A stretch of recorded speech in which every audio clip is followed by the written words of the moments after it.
요 수업에서 얻고자 하시는 바 한 말씀하고. 지금 꿈수업 2년째 듣고 지금 박사과정 중에 있고요. 대단하게 좀부터 먼저 하다 보니까 기초가 좀 흔들렸었어요.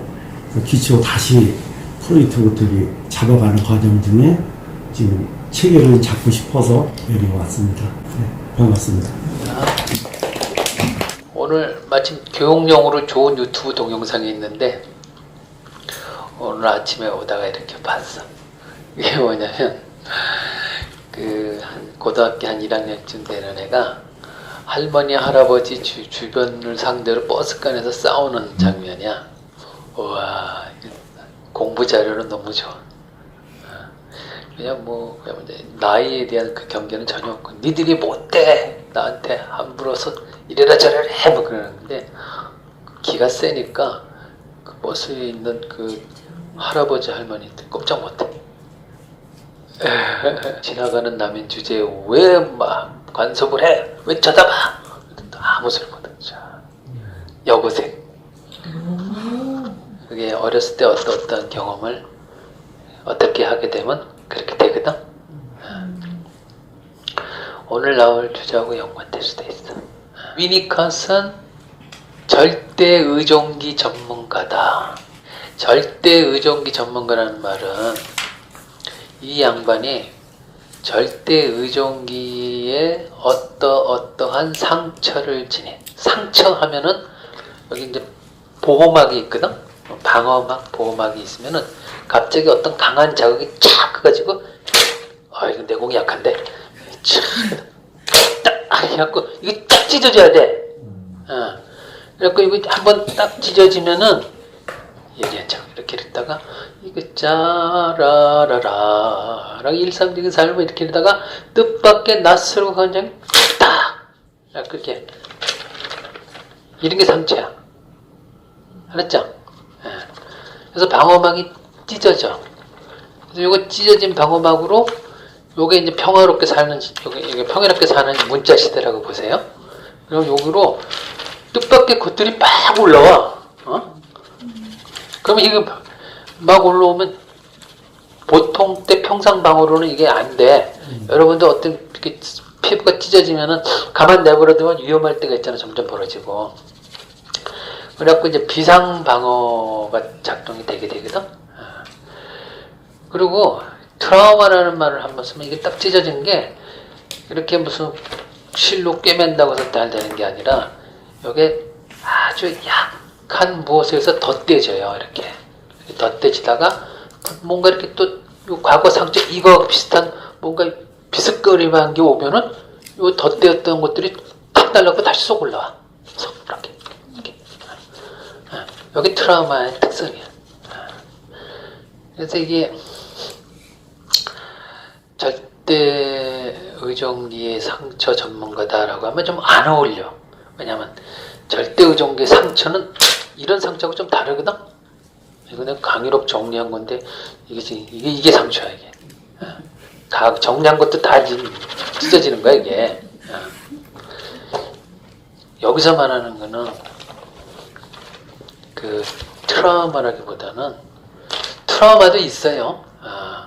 트라우마는 엄마가 이렇게 지내다가 누구한테 맡기는 거지, 애기를. 맡길 때, 양육자가 자꾸 바뀔 때, 그럴 때, 그 초기 시기에 아이가 겪는 걸 트라우마라 그래. 근데 여기서 말하면 주로 박탈이야. 프리베이션, 디프리베이션, 이게 박탈은, 이거는 갑작스럽게 쫙 방어막이 찢어지는 그런 게 아니라, 아이의 정신성이 가령 이렇게 있는데 이게 막 꽃이 될 수도 있고 아름다운 꽃이 될 수도 있고 또는 이게 막 완전히 이게 막 흐물흐물한 이상이 될 수도 있고 예측 불허예요. 그렇게 착 정신성이 있는데 이 정신성이 뭔가 적응 능력을 최초 상태부터 방어기제 갖고 있다 그랬잖아요. 나름대로 자아가 적응을 하려고 하는데 이건 적응해야 될 환경이 만성적으로 너무 별로 안 좋은 거야. 만성적으로 아이가 감당하기에 이럴 때 박탈이라고 얘기를 해요. 트라우마하고 대비되는. 그렇죠? 근데 저거는 갑작스럽게 돌발적으로 팍 무슨 뭐 자동차에 치이고 막 팔다리 부러지고 이런 상처보다 아기가 어떻게 쓰면 또 아이의 힘으로 어쩔 수 없는 거대한 환경이 워낙 아기가 좀 힘든 거지. 만성적인. 오케이? 그래서 이런 그 절대 의존기의 어떤 그 주로 문제, 주로 이제 트라우마도 있지만 주로 이제 박탈을 많이 이렇게 돼 있어요. 근데 이거는 뭐 지난 시간에 또 언급했지만 이해하고 심지어 공감하고 말로 아무리 좋은 말로 해도 치료가 안 되더라 이거예요. 언어 습득 이전 시기 최초 시기 이거는 말로 치료가 안 되더라. 그럼 뭘로 치료해야 되냐? 그래서 이게 이제 관계라는 말이 여기서 나온 거예요. 그리고 관계가 하나 더 어마어마한 파워를 지닌 대상. 여기서 그냥 대상은 하나의 무슨 심플한 오브제가 아니에요. 이것은 펜이고, 이건 선풍기고, 이건 액자고 이런 오브제가 아니에요. 어마어마한 심리적 파워와 가치를 지닌 대상 이런 뜻이에요. 대상관계 대상은 그런 거예요. 그래서 이건 대상관계로만 치유되지 무슨 이해, 공감, 좋은 말 이런 걸 치료가 안 돼. 그래서 지난 시간에 그 절대 의존기에 기인한 병리들 중에서 존재 연속성이 끊긴 거에 대해서 조금 했죠. 그래서 오늘은 또 그 이후에 여러 가지 병리들을 좀 살펴볼 거예요. 지난 시간에 우리가 했던 거는 일단 아기가 태어나려면은 엄마의 환상 능력하고 1차적인 모성 몰두가 필요하다 했었죠. 그리고 오늘 이제 가장 이 사람의 제일 유명한 홀딩 인바이러먼트, 홀딩 오브젝트, 홀딩 마더 이거를 하겠어요. 여기 이제 여러 가지가 대단히 많은 게 담겨 있어요. 그래서 이 사람한테 주로 박탈이다라고 했을 때, 이 박탈의 의미, 모든 병의 근원, 절대 의존기의 박탈점이에요. 여기서 박탈이라고 하는 거는 여러 가지 의미가 있지만 주로 홀딩 인바이러먼트 또는 홀딩 마더 경험이 결핍된 것을 뜻해요. 홀딩 마더의 결핍? 이게 도대체 무슨 소리야? 이게 무슨 뜻이야? 뭐 그냥 이렇게 안아주면 되는 거야?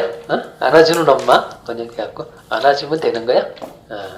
그랬을 때 임상에서 한 중기까지는 정말 좋은 경험을 이렇게 와 오던 내담자분이 지금까지와 다른 어떤 거를 요구하기 시작할 때가 있어. 이거는 이제 더 이상 해석이 아닌 다른 거를 바랄 때가 있어.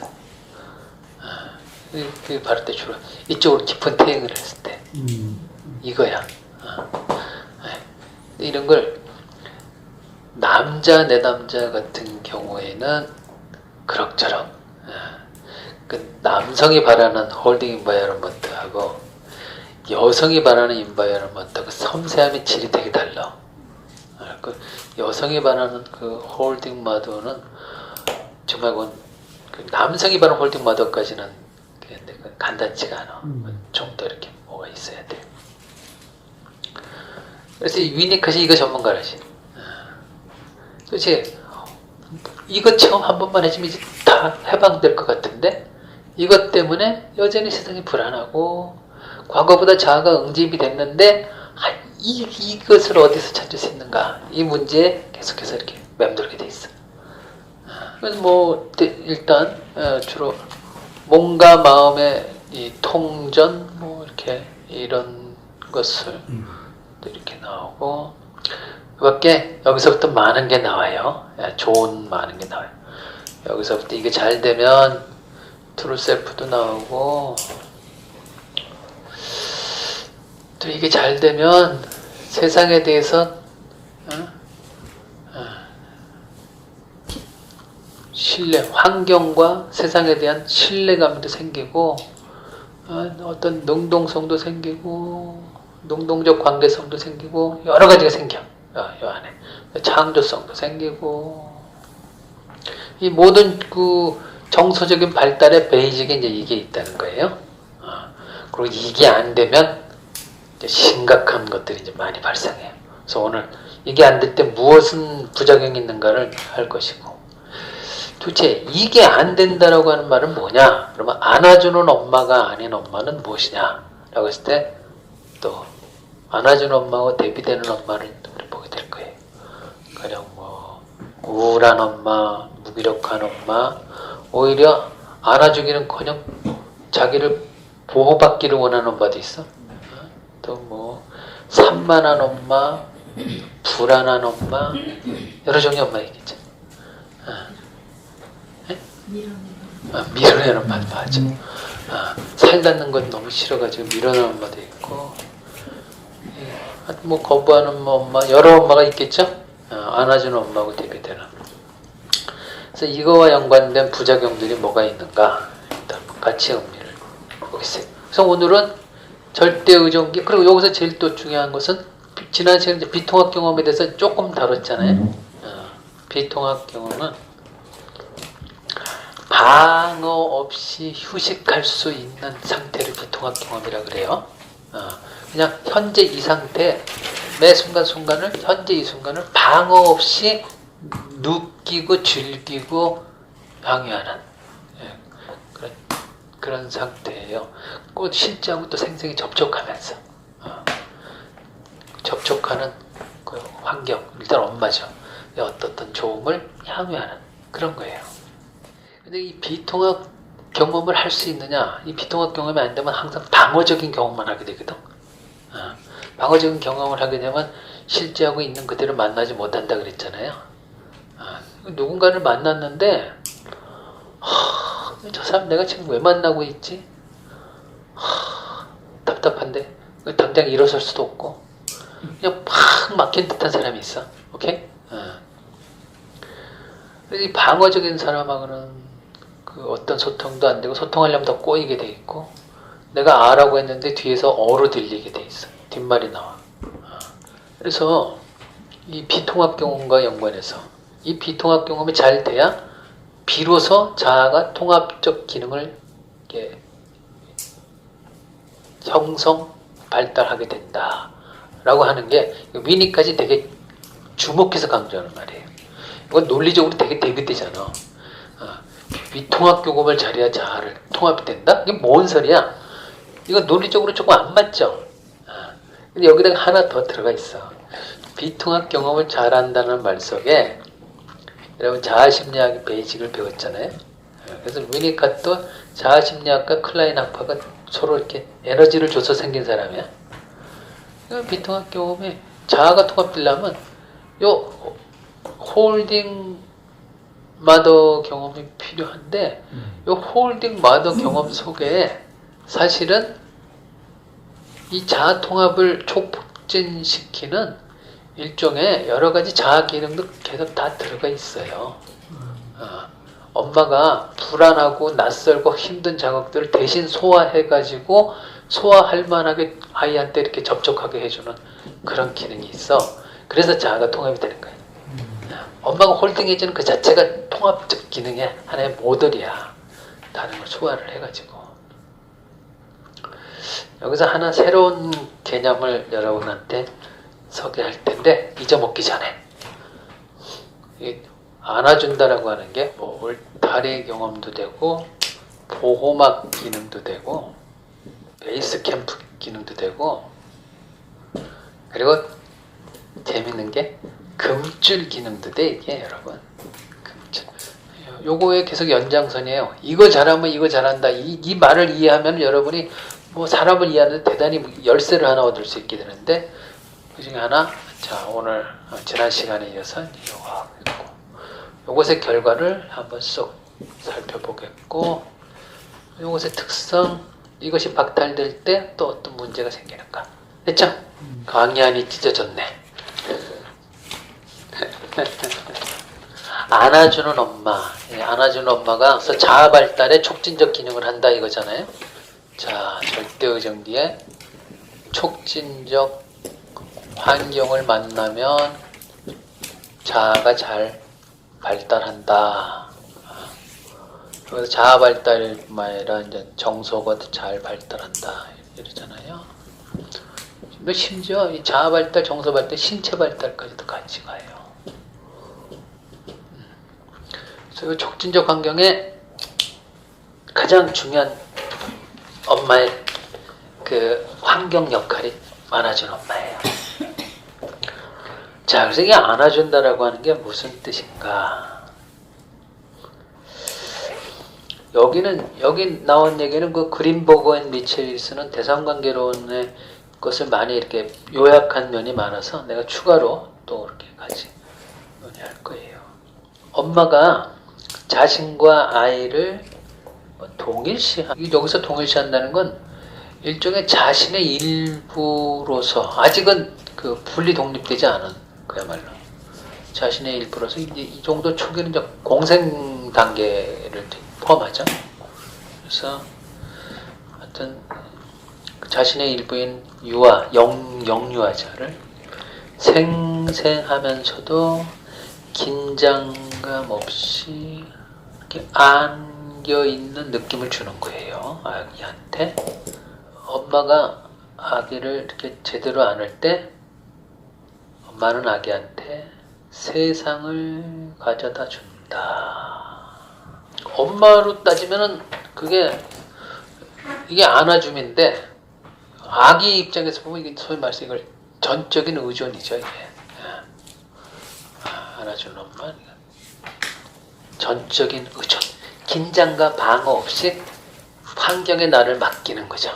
게임을 할 때, 관계를 위한 게임을 할 때 왜 보면 앞에 사람이 둘러서 있고 안에 있는 사람이 싹 쓰러지는 경험을 하거든요. 네. 그랬을 때 그러니까 주변의 사람이 나를 받아줄 것이다라고 하는 절대적인 믿음이 있을 때 확 쓰러질 수 있는데, 그렇죠.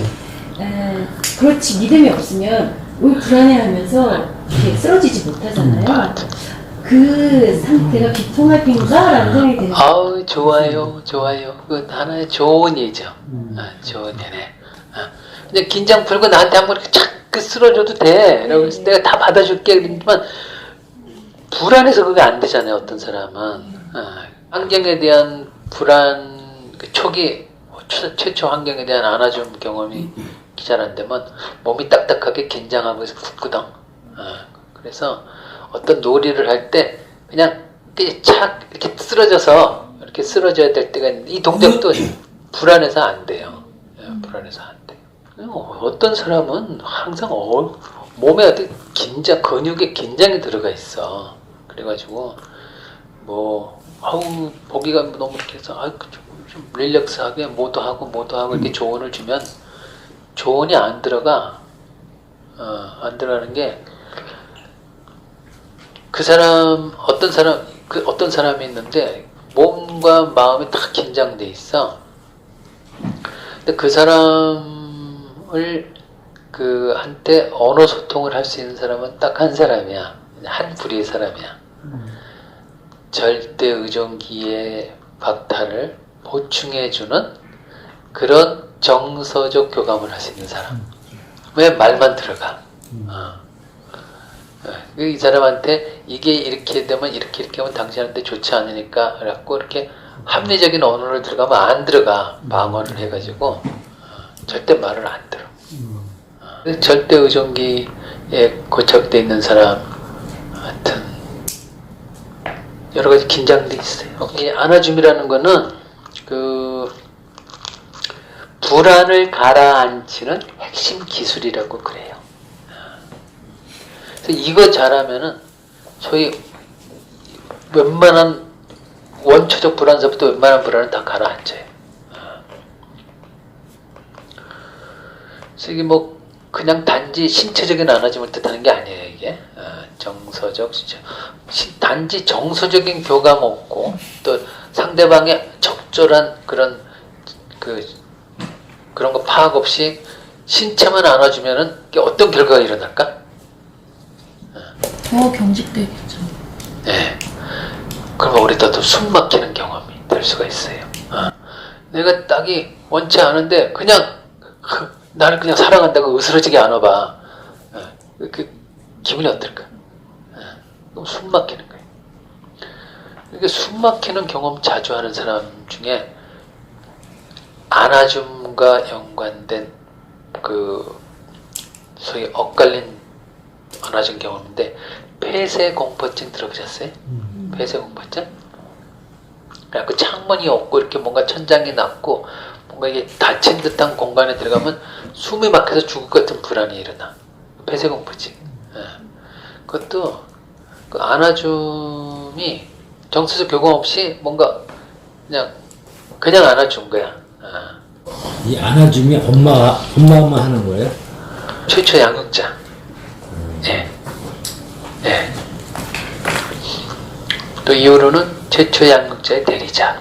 그러니까 여기 홀딩 개념이 조금 넓어서 아이를 안아준다라고 할 때 아이가 가지고 있는 불편한 정서를 공감하고 소화해서 불편하지 않은 것을 변형시켜주는 그런 것까지도 다 포함되는 그런 왜냐하면 불안을 가라앉히는 기술이라서. 그래서 제가 드린 질문은 네. 이거 유아한테만 해줄 수 있는 거냐는 거예요. 아니 전 지금 유아한테만 해줄 수 있으면 이 공부 왜 해요? 여기 왜 먼 길을 오셨어요? 그러니까 제가 그래서 갑갑해서 근데 저는 남자잖아요. 네. 그러니까 아무나 안아줄 수 없는 거 아니에요, 또 이게. 왜 갑자기 그 말씀을 하세요? 그러니까 안아주기라니까 네. 이렇게 안는 행동이라니까 예. 뭐 저 같은 경우 이제 어떤 경우에 어떤 사람이 이렇게 포근히 안아주고 싶을 때도 있거든요. 네. 느낌 작은데 요즘은 그것도 이렇게 딱 못하게 되더라고요, 마음이. 네, 요즘 상황은 좀 민감하잖아요. 뭐 터치하는 것도 굉장히 조심해야 되는 정도로. 근데 요즘 상황이 민감하다니까 중요한 표현하신 거예요. 여기서 안아줌에 대한 이 사람이 보통 얘기했으면 정신분석 역사에 남았겠어요?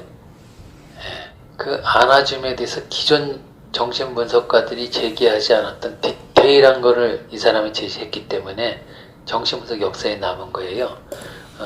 이 위니캅보다 더 디테일한 체험에 근거된 이야기를 남긴 사람이 없는 거예요.